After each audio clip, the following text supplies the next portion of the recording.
Hello बच्चों, let's say this question. Why is water known as the universal solvent? Water को universal solvent क्यों कहते हैं, ये हमसे सवाल पूछा जा रहा है। तो चलिए इस क्वेश्चन को सॉल्व करते हैं बच्चों। सबसे पहले तो ये देखते हैं कि इस क्वेश्चन को सॉल्व करने के लिए हमारे पास कौन सी की कॉन्सेप्ट की जानकारी होना चाहिए। तो ये जो सवाल है बच्चों, ये हमारे पास वाटर एज अ सॉल्वेंट का सवाल है। ठीक है, अब समझिएगा बच्चों कि वाटर को यूनिवर्सल सॉल्वेंट कहते क्यों है।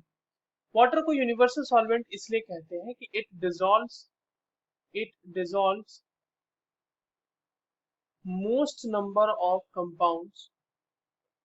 मोस्ट कंपाउंड्स, सिर्फ नंबर ऑफ कंपाउंड्स में लिखते हैं most compounds. It dissolve most compounds as compare to any other solvent.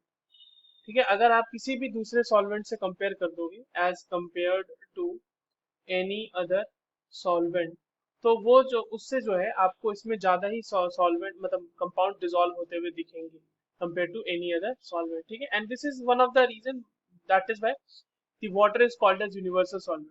अब देखो, इसका कहने का मतलब ये कहीं से नहीं है कि वाटर में हर चीज सॉल्युबल हो जाएगी। ठीक है, water does not dissolve everything.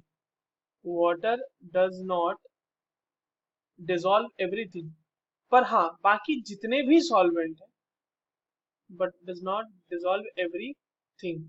बाकी जितने भी सॉल्वेंट हैं, और it dissolves most compounds as compare to any other solvent even at room temperature. ठीक है, रूम टेम्परेचर पे इसमें जितनी सॉल्युबिलिटी ऑब्जर्व होती है वो किसी भी और दूसरे सॉल्वेंट के लिए ऑब्जर्व नहीं होती है। Water does not dissolve everything. Example के तौर पे अगर आपके पास फैटी एसिड्स हैं, जैसे ऑयल्स भी कह सकते हैं आप, तो फैटी एसिड्स हो गए, या फिर वो आपके पास हाइड्रोकार्बन्स हो गए, है ना, हाइड्रोकार्बन्स हो गए, तो ये सारे जो है डिसॉल्व नहीं करते।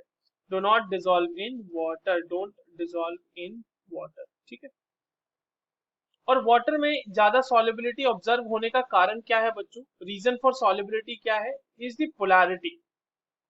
रीजन फॉर सॉल्युबिलिटी क्या होगी हमारे पास बच्चों? Is the polarity.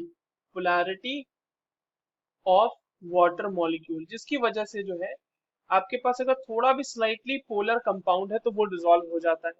और क्योंकि आप ऑक्सीजन के साथ हाइड्रोजन लगा हुआ है यहाँ पे, और ऑक्सीजन बहुत ही ज्यादा ऐसा एलिमेंट है जो अपनी तरफ इलेक्ट्रॉन को खींच के रखना चाहता है, जिसकी वजह से इसके ऊपर अच्छा खासा पार्शियल नेगेटिव चार्ज डेवलप हो जाता है, और हाइड्रोजन के ऊपर पार्शियल पॉजिटिव चार्ज डेवलप हो जाता है। तो ये जो पोलैरिटी आपको देखने को मिल रही है इस वाटर मॉलिक्यूल में, this is somewhat responsible for the greater solubility of any other compounds in water, right? So that's all for this question. I hope you understood this well. All the very best.